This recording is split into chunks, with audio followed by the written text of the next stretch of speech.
Oremos. Padre celestial, al abrir tu palabra, bendícenos por el poder de tu Espíritu a través de ella, en el nombre de Cristo Jesús. Amén.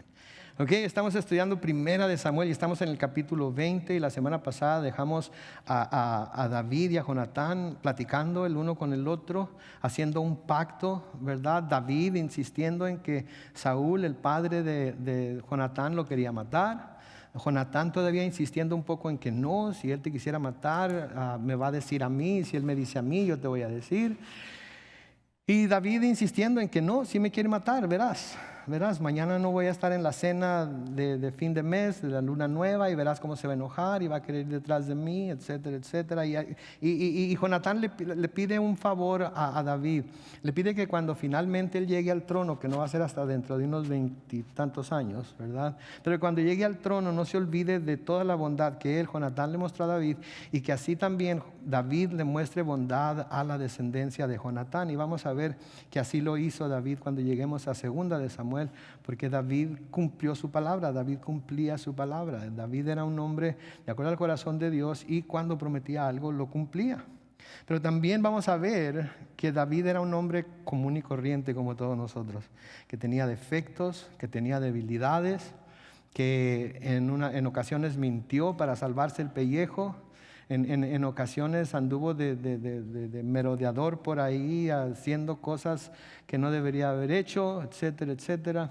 Y podemos ver que Dios no encubre las debilidades y los defectos de aquellos que Él escoge para servirle en la manera que les sirven, aun cuando son personas que ponen lugares de liderazgo bastante altos, ¿ya?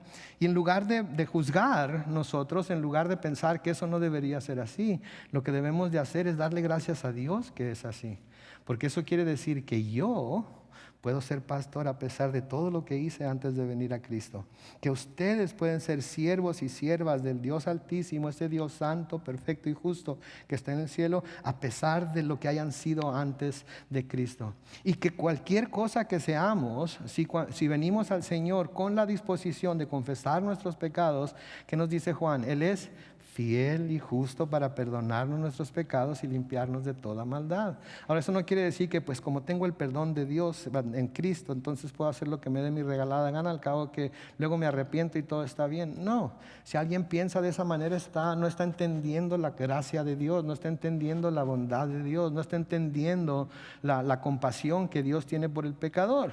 Y esto se le llama, en inglés se le llama greasy grace, que quiere decir gracia grasosa, ¿verdad? Gracia sucia, ¿verdad? Gracia que no es gracia en realidad, ¿verdad? Gracia que la gente se agarra de ella para hacer lo que quiere, hacer lo que le venga en gana, y cree que de todas maneras está bien con Dios. Puede vivir como el mismo demonio y no hay consecuencias. No, vamos a ver que cuando David la regó, hubo consecuencias también para él.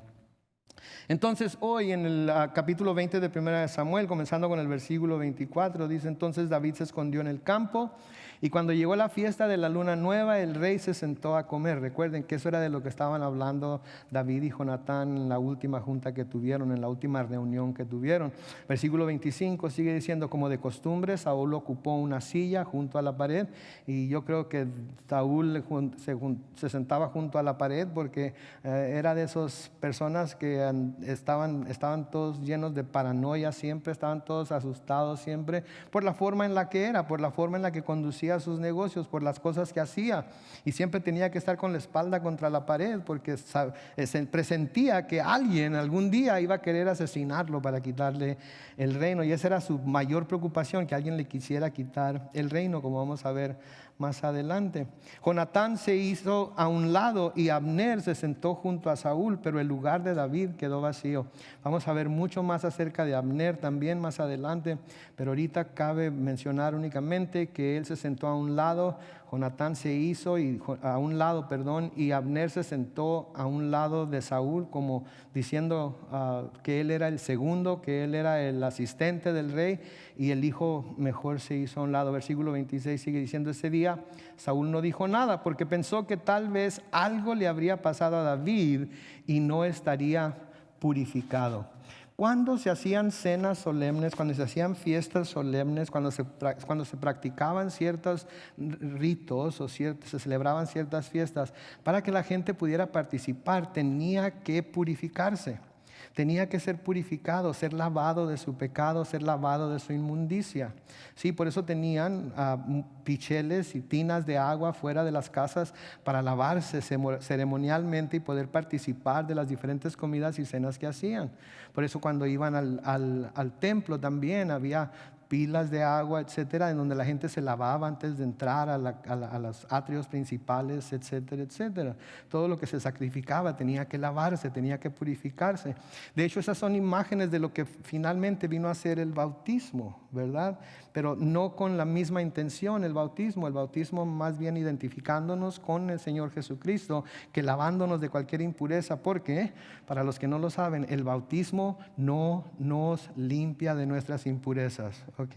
Y el bautismo no nos salva, ¿ok? No tenemos que bautizarnos para ser salvos, tenemos que creer en Cristo, ¿verdad? Tenemos que invocar su nombre, y todo el que invoque el nombre de Jesús será salvo. No dice que el que invoque el nombre de Jesús y se bautice.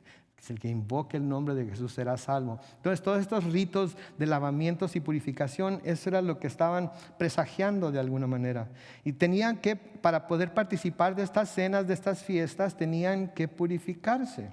De hecho, en Levítico capítulo 7 y el versículo 21, noten lo que dice ahí, Levítico 7, 21, dice: quien toque alguna cosa impura, como la inmundicia humana, está hablando de, por ejemplo, excremento, o algún animal impuro, que había muchos animales que el Señor había declarado impuros, o cualquier otra abominación impura, y luego coma la carne del sacrificio de paz que es del Señor, noten, será eliminado de su pueblo. Será eliminado de su pueblo. Y cuando dice que será eliminado de su pueblo, no quiere decir que va a ser expatriado, no quiere decir que va a ser echado fuera de Israel, ¿sí? No quiere decir que va a ser deportado del país. Cuando habla de ser eliminado de su pueblo, quiere decir tiene que morir, ¿sí? Porque al tocar esas cosas inmundas, la persona se convertía en inmundo o inmunda, y si tocaba o comía algo que era sagrado, eso era delante de Dios algo que no se debería hacer. ¿Sí? Entonces es muy importante que entendamos estas cosas, porque todos estos principios tienen su contraparte en el Nuevo Testamento también, especialmente en el sentido de que Jesús vino a deshacer todas esas leyes. Ahora nosotros no somos inmundos porque nos lavamos, no dejamos de ser inmundos porque nos lavamos o porque nos bautizamos o toda esa cosa. Dejamos de ser inmundos porque la sangre de Cristo nos limpia de todo pecado, ¿verdad? Entonces tenemos que entender eso. Entonces, quien tocara alguna cosa impura, inmundicia humana, animal impuro, cualquier otra abominación impura, y luego comiera la carne del sacrificio de paz que es del Señor, será eliminado de su pueblo. Así de seria era la cosa. Entonces Saúl se sienta a la mesa, se sienta Abner, se sienta Jonatán, y ven que la silla o el lugar de David está vacío, y no le da mucha importancia, pensando que quizás no se había purificado, por lo tanto no podía cenar esa noche. Y lo entendió Saúl, porque si algo tenía Saúl era que era un hombre religioso, ¿ok? Era un hombre religioso. Pero podemos ver que un hombre que es religioso, una persona que es religiosa, puede tener un corazón bastante negro, bastante empedernido, bastante podrido, ¿verdad? El Señor Jesucristo amonestó mucho a los fariseos, ¿verdad? Los llamó como sepulcros blanqueados, ¿verdad? Porque hacían todas sus cosas religiosas, cumplían con todos sus ritos, usaban todos sus lavamientos y purificaciones, etcétera, etcétera. Pero les dijo, eso solamente cambia lo exterior, eso solamente cambia la fachada, ¿verdad? Pero por dentro están llenos de muerte, de huesos, de cosas inmundas. ¿Y saben qué?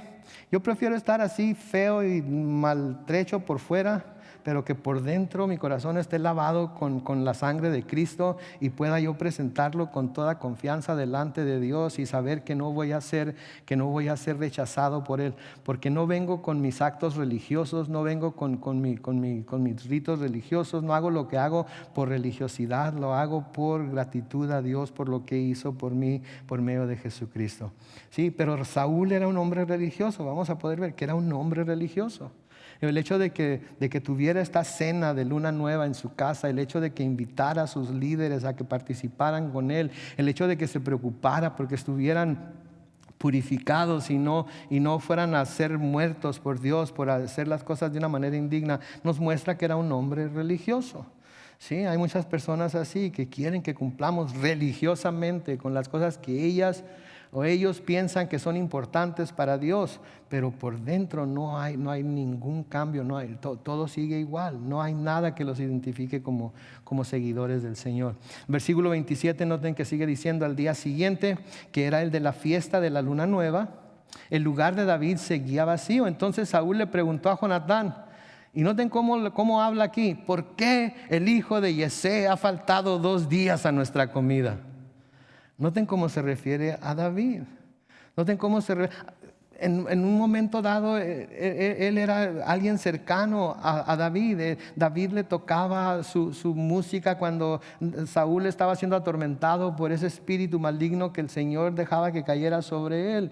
David era su yerno, le dio a su hija como esposa. Le había prometido a su primera hija, pero luego le falló y se la dio a otro, pero luego le dio a la hija menor. Era de la familia. ¿Sí? Y ahora ya no se refiere a él como David o el general David o qué sé yo, mi amigo David o lo que sea. ¿Dónde está el hijo de Yesé? Y noten que tiene algo de desprecio, se nota como algo de desprecio en su forma de decirlo y en lo que dice. ¿Sí? Está siendo más y más evidente que su corazón estaba lleno de ira y amargura contra David. Sí, su corazón se estaba revelando. Y se estaba revelando delante de quien en verdad importaba, delante de Jonatán, delante de sus generales, delante de aquellos que estaban más cerca de él. ¿Saben que tenemos que tener tanto cuidado, mis hermanos, con todo lo que traemos escondido en nuestro corazón, con todo lo que guardamos ahí? Sí, la palabra de Dios nos dice que debemos de cuidar nuestro corazón porque de él emana ¿qué? Todo lo que tiene que ver con nuestra vida. Y si guardamos rencor y guardamos ira y guardamos amargura en él, saben que tarde o temprano va a salir a la luz. Y vamos a ser avergonzados. Porque el Señor Jesucristo mismo nos dice que no hay nada escondido que no vaya a ser sacado a la luz. Que todo lo que se haga a escondidas va a ser gritado de las azoteas. Sí, que Dios un día va a llamar a cuentas a todos de las palabras que hayan, de las palabras inútiles, vacías que se hayan dicho, aunque las hayamos dicho, como se dice, a regañadientes. Porque a menudo así es como nos quejamos contra nuestros hijos, a menudo así es como nos quejamos contra nuestro cónyuge, a menudo así es como nos quejamos contra el patrón, ¿verdad? Nos dicen algo, nos regañan, nos amonestan, saben que el patrón, el esposo, la esposa, los hijos, los papás quizás no los estén oyendo, pero quién sabe exactamente cada palabra que mencionaron en su corazón. Dios. Y un día vamos a dar cuenta de esas palabras. Entonces tenemos que tener cuidado con ello. Porque si tenemos todo eso guardado en nuestro corazón, los únicos que vamos a ser afectados por ello somos nosotros. Porque lo estamos guardando, ni siquiera le decimos a la otra persona cómo nos sentimos, ni siquiera le confesamos a la otra persona lo que nos hace sentir. Simplemente nos lo tragamos y nos lo estamos comiendo y ay, Señor, cálmame. Cuenta hasta 10. ¿No les han dicho cuenta hasta 10? ¿Sí? No le hace que cuenten hasta 100. Un día, si siguen contando de 10 en 10, se van a juntar miles y miles y un día, ¿saben lo que va a pasar? ¡Pum! Va a explotar todo. Y saben lo que pasa cuando un ser humano explota, ¿verdad? Todo lo que está dentro, todo eso sale y contamina a cuanta persona tiene enfrente. Entonces mejor hay que confesarlo. Mejor hay que tomar pasos, medidas para que todo eso salga de nuestro corazón. Vayamos con el que nos ofendió y confesemos de que nos ofendió. Vayamos con el que hemos ofendido y confesemos de que lo hemos ofendido y pidamos perdón. Perdonemos aunque no se nos pida perdón. Seamos buenos como Dios es bueno con nosotros. Seamos compasivos como Dios es compasivo con nosotros. No lo merecen de nosotros, es cierto, pero nosotros tampoco lo merecíamos de Dios y sin embargo Él nos mostró esa compasión, nos mostró esa benignidad, nos mostró esa misericordia. Sí, entonces aquí Saúl, el hijo de Yesé, con desprecio, y cada vez se hace más evidente la ira y la amargura que está llenando su corazón contra David. Noten el versículo 28.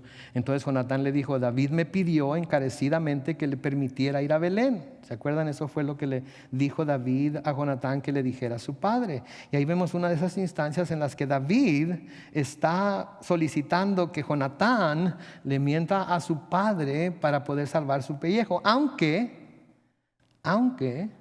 David muy bien pudo haber ido a Belén, ¿verdad? Pero así a simple vista podemos ver que David pudiera estar solicitando a Jonatán que mintiera por él, ¿verdad? Cosa que no está bien tampoco.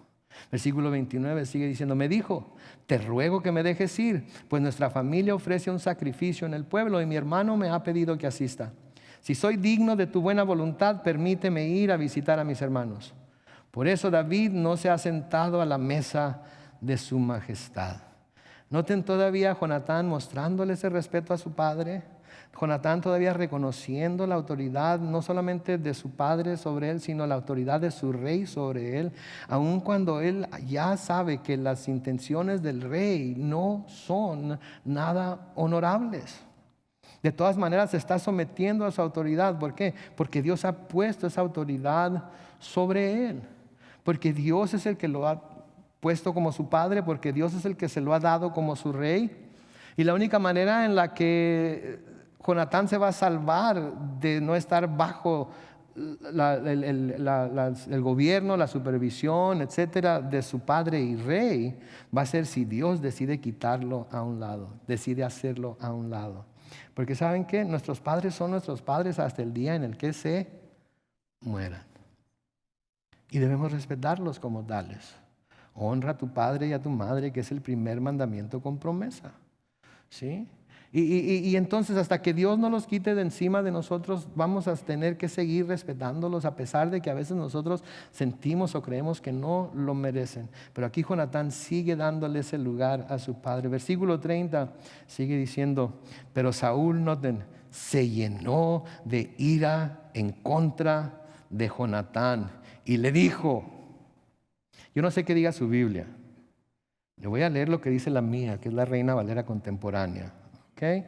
Y se lo voy a decir con el énfasis que yo creo que Saúl le puso cuando se lo dijo.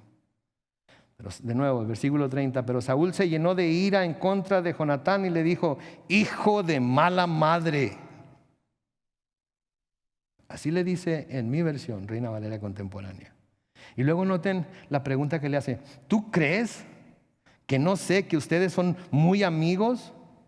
Esta amistad tuya con el hijo de Yesé es bochornosa, es una vergüenza para ti y para tu madre. ¿Se fijan cómo Saúl está revelando aquí su corazón? Digo, no hemos ni siquiera oído mencionada a la mamá de Jonatán, ¿no es cierto? Pero aquí la tiene que meter de alguna manera. Pobres mamás, ¿no es cierto? Ellas no tienen nivel en el entierro, no tienen nada que ver con cómo somos los hijos, pero siempre tu madre. Me cae re gordo cuando en México decimos, me vale. Ustedes saben lo que quiero decir. Porque tan poca estima tienen a la mujer que les dio vida, en tan poca estima tienen a la mujer que ha sufrido por ustedes, que los ha defendido, las y los ha defendido de su padre cuando su padre quiere agarrarlos y disciplinarlos como solamente él puede.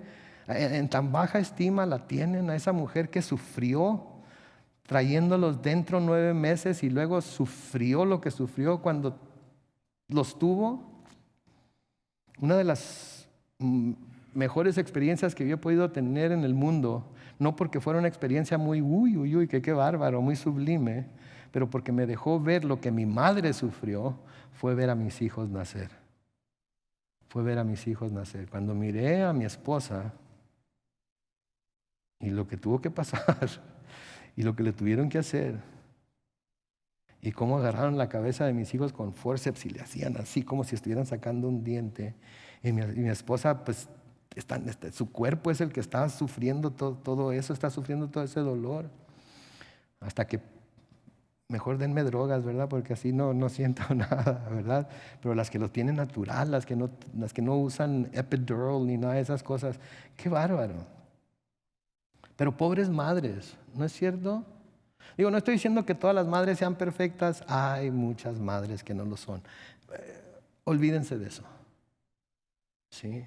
Pero nada más lo que sufrieron para tenernos, para cuidarnos, para enseñarnos las cosas que necesitábamos aprender, para enseñarnos a ir al baño, Ustedes saben lo que estoy diciendo. Digo, pónganse a pensar, ¿qué ser humano hace eso por otro ser humano? Y sin embargo nuestras madres hicieron todo eso. Y aquí, como queriendo avergonzar a Jonatán, como queriendo culpar a su madre de lo que Jonatán está haciendo. Sí, hijo de mala madre. Sí, es una vergüenza para ti, para tu madre, esa amistad que tienes con el hijo de Yesé. Y luego noten lo que le dice en el versículo 31. Pero toma en cuenta que mientras el hijo de Yesé tenga vida, ni tú ni tu reino estarán seguros. Manda que lo traigan a mi presencia, porque tiene que morir. De la abundancia del corazón, ¿qué pasa? Habla la boca. ¿Qué había en el corazón de Saúl? Muerte, asesinato, venganza. ¿Pero por qué? ¿Qué había hecho David? ¿Qué había hecho David para merecer esa clase de ira, de coraje? Manda que lo traigan a mi presencia, porque tiene que morir. Y noten lo que Saúl le dice ahí, cómo lo acusa de la amistad que David tiene con Jonatán. Y sí es cierto que tienen una amistad bien cercana. Sí es cierto que se aman el uno al otro. Sí es cierto que han hecho un pacto el uno con el otro. Sí, pero no es para vergüenza, sino es para gloria. Porque al hacerlo estaban haciendo la voluntad de Dios. Jonatán estaba haciendo la voluntad de Dios. David estaba cumpliendo con la voluntad de Dios. ¿Sí? Jonatán estaba reconociendo ya de antemano lo que Dios estaba haciendo y lo que iba a hacer con David antes de que su padre lo reconociera. Jonatán estaba haciendo lo correcto a pesar de que le iba a costar su reino, porque el reino tendría que ser de él después de que Saúl muriera. Pero él, reconociendo que esta era la voluntad de Dios, estaba dispuesto a dejar su reino en las manos de David, a dejar que la voluntad de Dios se cumpliera antes de hacer algo que pudiera estorbar a lo que Dios estaba haciendo. Entonces la acusación de Saúl en cuanto a la amistad de David y Jonatán era correcta, eran ese tipo de amigos, pero no era para vergüenza, sino era para gloria y para gloria de Dios. Porque eso es lo que somos llamados a hacer, somos llamados a hacer el bien, somos llamados a hacer el bien, para que por el bien que nosotros hacemos, los malhechores que nos acusan de hacer el mal, glorifiquen a Dios. ¿Sí? Pedro nos dice en primera de Pedro capítulo 2 en el versículo 12, noten, mantengan una buena conducta, noten, entre los quienes, los no creyentes. Es fácil mantener una buena conducta entre los creyentes, ¿verdad? Todos nos portamos tan bien aquí, nos hablamos tan dulcemente, si nos cuidamos tanto el uno al otro, pero cuando salimos a la calle, cuando andamos allá afuera, cuando no nos está viendo nadie y se nos atraviesa un fulano en el freeway o en la calle. A mí se me han atravesado algunos. Lo primero que viene a mi mente es así como Saúl, hijo de mala madre. Y luego cuando finalmente quede frente de mí, miro el pescadito en la cajuela y digo, ay Señor, es uno de tus hijos, es un hermano. Y lo primero que viene a mi mente es lo que dice Santiago, que cómo puede de una fuente salir agua dulce y agua amarga. ¿Cómo es posible que con esa misma boca que en unos momentos antes estaba adorando a Dios con el radio y hasta soltaba el volante para levantar mis manos, ¿verdad? Cuando el camarada se me metió enfrente, me agarré del volante y ¡ah! Pero eso es lo que somos, ¿no es cierto? O nada más soy yo, a mí es el único que me pasa. Sean honestos conmigo, ¿ustedes ya la libraron? ¿A ustedes no les pasa eso ya? Porque si no les pasa eso, por favor, los que ya no les pasa, díganme cómo le hicieron, porque yo quiero también tener victoria sobre esa manera de manejar. Y he decidido no ponerle ninguna calcomanía cristiana a mi carro.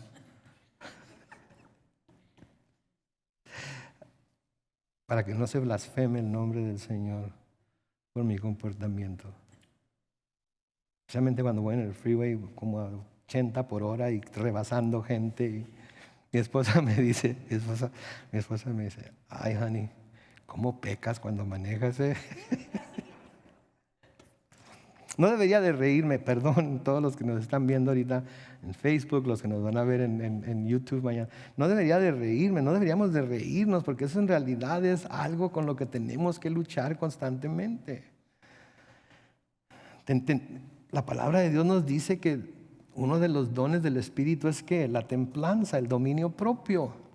Lo que quiere decir que tenemos el poder para contenernos y llevar todo pensamiento cautivo a obediencia a Cristo. Pero nos vale. Y no debe de valernos. No debe de valernos. Por eso debemos ir orando cuando vayamos manejando. ¿Sí? Al que se nos atraviesa enfrente hay que orar por él o por ella. Hay que decir, Señor, cuídalo por favor, porque no parece que sepa manejar y puede tener un accidente y a lo mejor todavía no es salvo.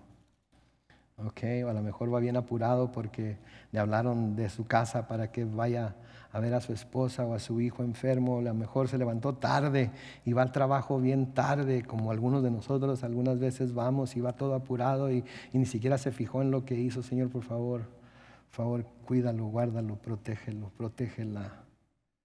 Sí. Entonces noten Pedro de nuevo en 1 de Pedro 2:12, mantengan una buena conducta entre los no creyentes para que, aunque los acusen de malhechores, al ver las buenas obras de ustedes, glorifiquen a Dios el día que Él nos visite.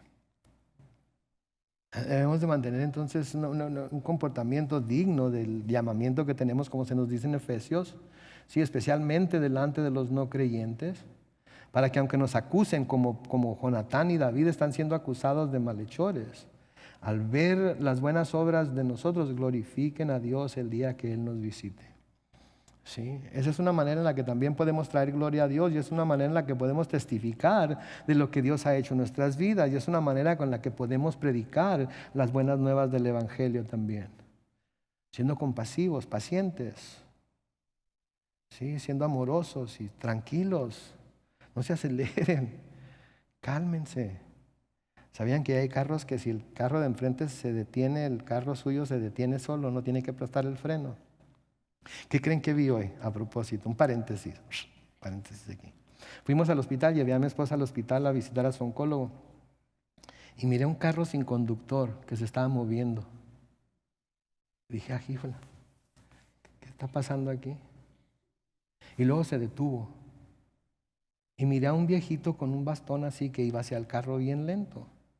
Y la esposa la estaba esperando en una silla de ruedas. Y yo a mi esposa y le dije a la señora, ¿su esposo necesita ayuda? No, dice, es que el carro uno lo puede llamar y viene a donde uno está. Échense ese trombo a la uña.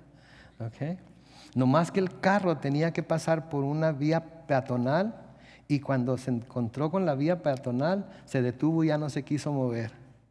Ande pues. Pero usted está ahí, sale del restaurante, le pica el botón y el carro viene y se pone enfrente de usted.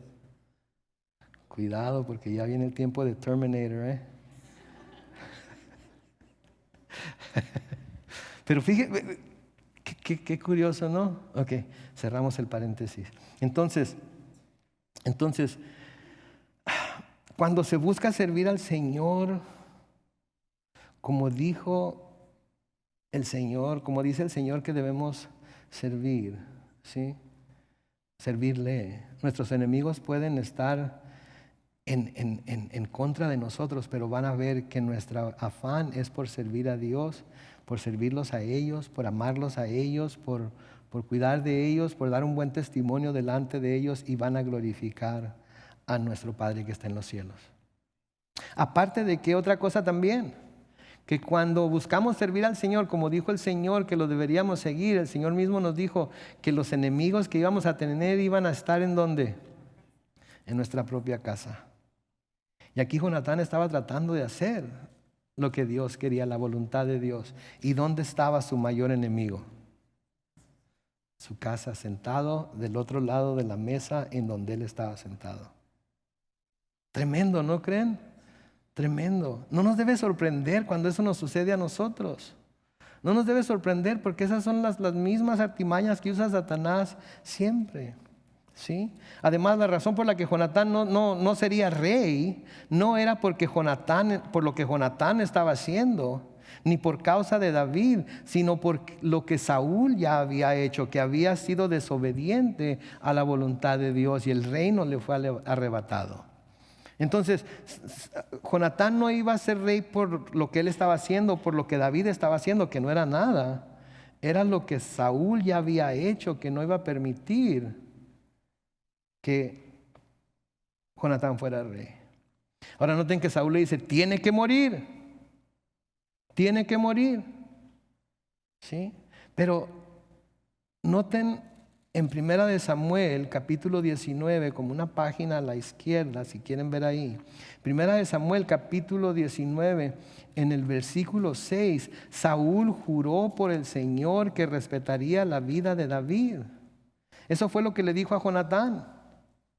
¿Sí? Eso fue lo que le dijo a Jonatán, que iba a respetar la vida de David. Pero aquí vemos lo que en realidad quería hacer. En su corazón no estaba el respetar la vida de David. En su corazón no estaba ni siquiera pedirle a Dios dirección para saber lo que iba a hacer. En su corazón lo único que había era que el deseo de matar a David, y nada lo iba a satisfacer sino ver a David muerto. Versículo 32 dice, pero Jonatán le respondió a su padre, ¿y por qué tiene que morir? ¿Qué mal ha cometido?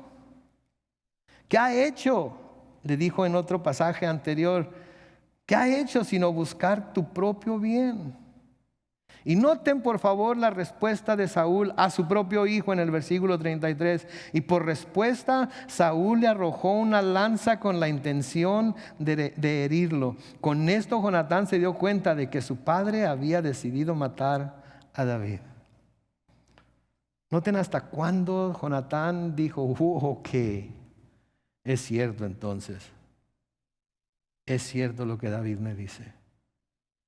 Porque ahora ya no solamente estaba contra David, sino que ahora estaba contra Jonatán. Y lo mismo que había hecho contra David, ahora hizo contra su propio hijo. ¿Hasta dónde nos lleva la amargura? ¿Hasta dónde nos lleva la ira? ¿Hasta dónde nos lleva el deseo de venganza cuando lo dejamos que esté ahí guardado en nuestro corazón, que esté ahí guardado en nuestra alma, haciendo el daño que tiene que hacer, carcomiéndonos por dentro como lo hace el cáncer? ¿Hasta dónde nos puede llevar? Yo no sé ustedes, pero yo sí me he enojado de tal forma que digo, si lo agarro mal parqueado, ¿en serio? Les voy a confesar algo. Esto fue antes de Cristo. Yo tenía una bala calibre 38 con el nombre de una persona guardada.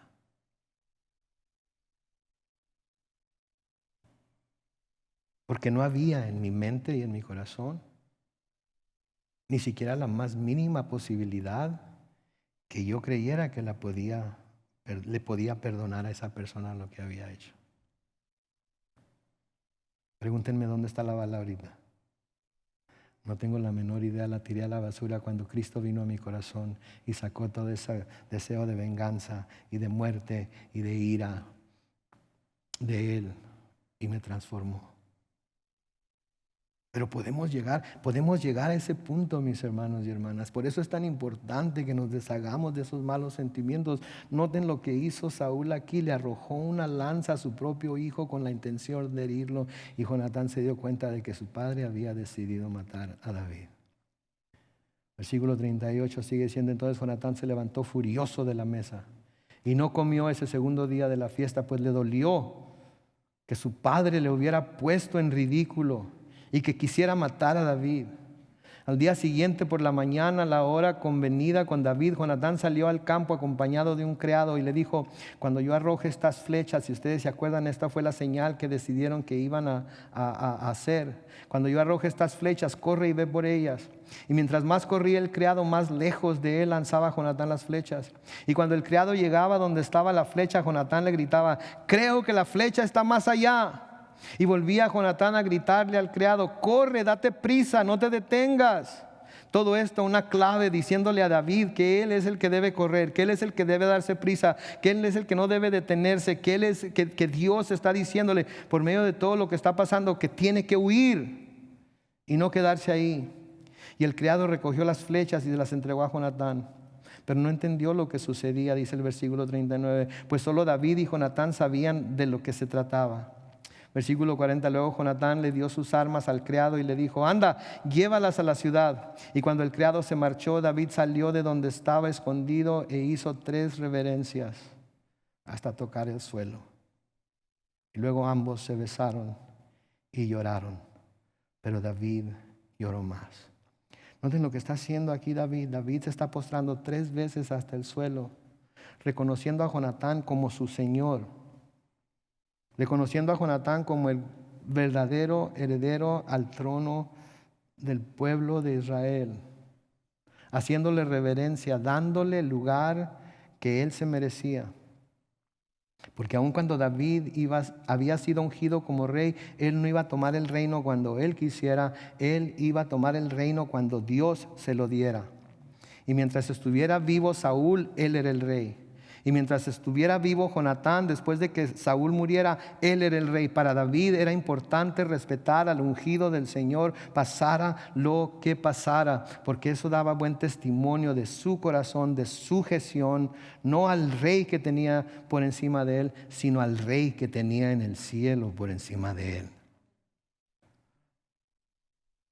Y debemos acordarnos que nuestro rey es el mismo rey que David tenía. Y nosotros debemos de someternos a ese rey y someternos a las autoridades que tenemos sobre nosotros, nuestra casa, nuestro trabajo, nuestra escuela, etcétera, etcétera. Porque esa es la autoridad que el Rey de Reyes tiene puesta sobre nosotros ahorita. Y lo que tenemos que hacer es respetarla hasta que Él decida quitarla a un lado. ¿Y saben cómo podemos hacer que eso suceda? ¿Cómo podemos esperar que eso suceda? Cayendo de rodillas y clamando a Él para que Él sea el que quite esas autoridades.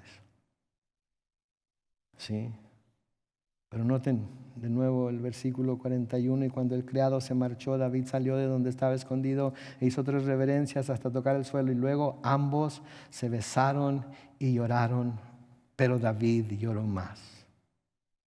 ¿Por qué? ¿Por qué creen ustedes? Muy sencillo. Jonatán, de ahí, ¿a dónde se iba a ir? A su casa, con su esposa, con sus hijos. Iba a volver a poder dialogar con su padre y quizás cambiar su opinión, cambiar su corazón en cuanto a David. Pero David, ¿qué tenía que hacer? Huir. Iba a enfrentar tiempos inciertos. Tendría que dejar a su casa, su esposa, su posición, su futuro. No sabía hacia dónde lo iba a llevar Dios, ni qué iba a encontrar en el camino. No sabía absolutamente nada. Lo único que podía hacer era confiar en Dios. Lo único que podía hacer era confiar que Dios lo iba a llevar por el camino que Él, Dios, quisiera, y que al seguir ese camino Él iba a encontrar el mejor lugar, la mejor solución, la mejor bendición que David pudiera encontrar, siguiendo el camino que Dios le iba a trazar. El versículo 42 dice: entonces Jonatán le dijo a David: vete tranquilo. Recuerda que ante el Señor nos hemos jurado amistad. El Señor es nuestro testigo y lo será de nuestros descendientes para siempre. Y luego David se levantó del suelo y se fue, mientras que Jonatán volvió a la ciudad. Noten, Jonatán y David eran 2 hombres piadosos los dos. Los 2 buscaban hacer la voluntad de Dios. Los 2 merecen que ser admirados por nosotros, porque cada uno se sometió a la voluntad de Dios. David a sufrir lo que sufrió, Jonatán a no recibir el reino que le tocaba, se sometieron a la voluntad de Dios, aun cuando la voluntad de Dios era adversa a lo que ellos estaban esperando. Ahora, ¿por qué es que Dios escogió a David en lugar de a Jonatán? ¿Saben qué? Cuando lleguen al cielo y estén presentes delante de Dios, pregúntenle. ¿Okay? Yo he pensado, tengo una lista en mi mente de preguntas que le quiero hacer al Señor, ¿sí? acerca de por qué lo hizo así, por qué hizo eso.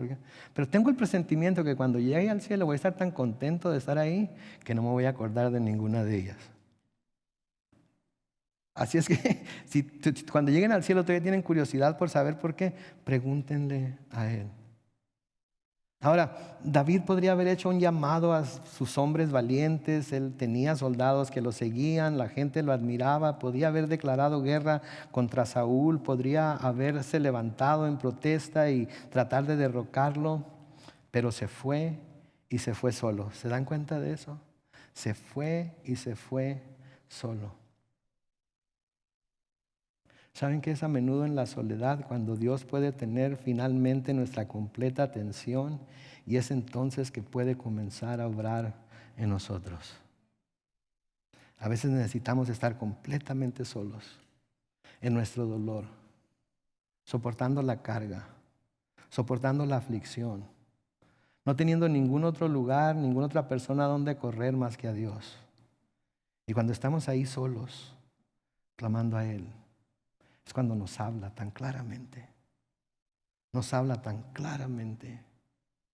Me recuerda de Elías. ¿Se acuerdan de Elías cuando tuvo aquel duelo con los sacerdotes de Baal? ¿Se acuerdan que trajo un toro y puso el toro sobre el altar y le echaron agua, etcétera, etcétera, ¿verdad? Ya los sacerdotes de Baal habían hecho lo mismo y habían pedido a Baal que consumiera sus sacrificios con fuego, y Baal para nada. Y Elías se burlaba de ellos, ¿verdad? Háblenle más fuerte. La mejor está en el baño, no los oye. Y los sacerdotes de Baal se empezaron a cortar y empezaron a hacerse heridas y para ver si Baal respondía. ¿Sí? Y nada. Y luego Elías puso el sacrificio sobre el altar y luego mandó que hicieran unas zanjas alrededor y luego mandó que le pusieran quién sabe cuántos barriles de agua y luego levantó las manos y los ojos al cielo y dijo: Señor, para que vean que hay Dios en Israel. Y dice en el libro de Reyes, sí, que bajó fuego del cielo y consumió el sacrificio y consumió la leña, y el fuego hasta lamió la última gota de agua que estaba en esa zanja. Y se comprobó que había Dios en Israel. Cuando Jezabel se da cuenta de lo que le dicen, lo que Elías había hecho, dijo que Dios me haga a mí lo mismo y más, si no agarro a Elías y le doy cuello inmediatamente por lo que hizo. Se nos dice que Elías huyó. Otro paréntesis aquí. Acaba de hacer algo tan grandioso Dios delante de él, y cuando esta mujer lo amenaza, ¿qué hace? Pinta venado. A veces así nos pasa a nosotros, ¿no es cierto? Dios hace cosas tan grandes en nuestra vida, ha hecho cosas tan grandes en nuestra vida, pero luego nos sale una uña enterrada y ¡ay, Señor! ¿Hasta cuándo voy a estar sufriendo con esta uña enterrada? ¿Verdad? Y no nos podemos fijarnos en todo lo grande que hizo el Señor. Bueno, en fin, Elías huye, ¿sí? Y Elías corre y se mete a una cueva. Y ahí se mete y ahí se queda. Y está completamente solo, temblando de miedo porque Jezabel puede en cualquier momento venir por él. Primera de Reyes, capítulo 19, los versículos 11 al 14. No sé si lo van a poner en la pantalla, pero si lo ponen, qué bueno. Pero en Primera de Reyes 19, 11 al 14 dice: entonces el Señor le dijo: sal de tu cueva y espérame en el monte delante de mí. Elías pudo sentir que el Señor estaba pasando porque se desató un viento poderoso que a su paso desgajaba los montes y partía las rocas. Pero el Señor no estaba en el huracán. Tras el viento vino un terremoto, pero el Señor no estaba en el terremoto. Tras el terremoto vino un fuego, pero el Señor tampoco estaba en el fuego. Y luego vino un silbo apacible y delicado. Cuando Elías lo percibió, se cubrió el rostro con su manto y se quedó en la entrada de la cueva. Y entonces escuchó la voz que le preguntaba. Estaba completamente solo, doliéndose, temeroso, buscando sentir algo de parte de Dios. Y cuando escuchó el viento fuerte, creyó: ahí está. Cuando sintió el terremoto, pensó: ahí está. Cuando miró el fuego, sintió, ahí está. Y no estaba en ninguno de ellos. ¿En dónde estaba? En el silbo apacible. Y Elías escuchó su voz. Cuando Elías lo percibió, dice en el versículo 13, una vez más, se cubrió el rostro con su manto y se quedó a la entrada de la cueva. Y entonces escuchó una voz que le preguntaba, ¿qué haces aquí, Elías? Y Elías le respondió, es muy grande mi amor por ti, Señor, Dios de los ejércitos. Los israelitas se han apartado de tu pacto, han destruido tus altares, han matado a tus profetas y solo yo quedo. Pero me andan buscando para quitarme la vida. Y el Señor lo levanta y le dice, lo levanta de ahí y le dice, no eres tú solo. Todavía tengo un remanente escondido, todavía tengo un remanente guardado. A veces nos podemos sentir como que nosotros estamos solos, pero no estamos solos. Dios tiene un remanente guardado. Pero es bueno estar solos a veces con Dios y clamar a Él con todas nuestras fuerzas, con todo nuestro corazón, con toda nuestra alma. Porque es cuando escuchamos su voz. En Lamentaciones capítulo 3, Lamentaciones capítulo 3, los versículos 26 al 33, lean conmigo lo que dice. Es bueno esperar ¿en qué? En silencio que el Señor venga a salvarnos. Es bueno que llevemos el yugo desde nuestra juventud. Dios nos lo ha impuesto, así que callemos y ¿qué? Y confiemos. Callemos y confiemos. A veces confiamos, pero no callamos, ¿verdad? Hablamos tanto que no dejamos que Dios hable, hablamos tanto que no escuchamos su voz, porque estamos muy ocupados hablando nosotros y no dejando que Él hable. Así que callemos y confiemos. Versículo 29, hundamos la cara en el polvo, tal vez aún haya esperanza. Demos la otra mejilla a quien nos hiere. Cubrámonos de afrentas. Versículo 31, el Señor no nos abandonará para siempre. Nos aflige, pero en su gran bondad también nos compadece. No es la voluntad del Señor afligirnos ni entristecernos. Yo sé los planes que tengo para ti. Yo sé los pensamientos que tengo para ti. Pensamientos de bien y no de mal. Quiero darte el fin que esperas.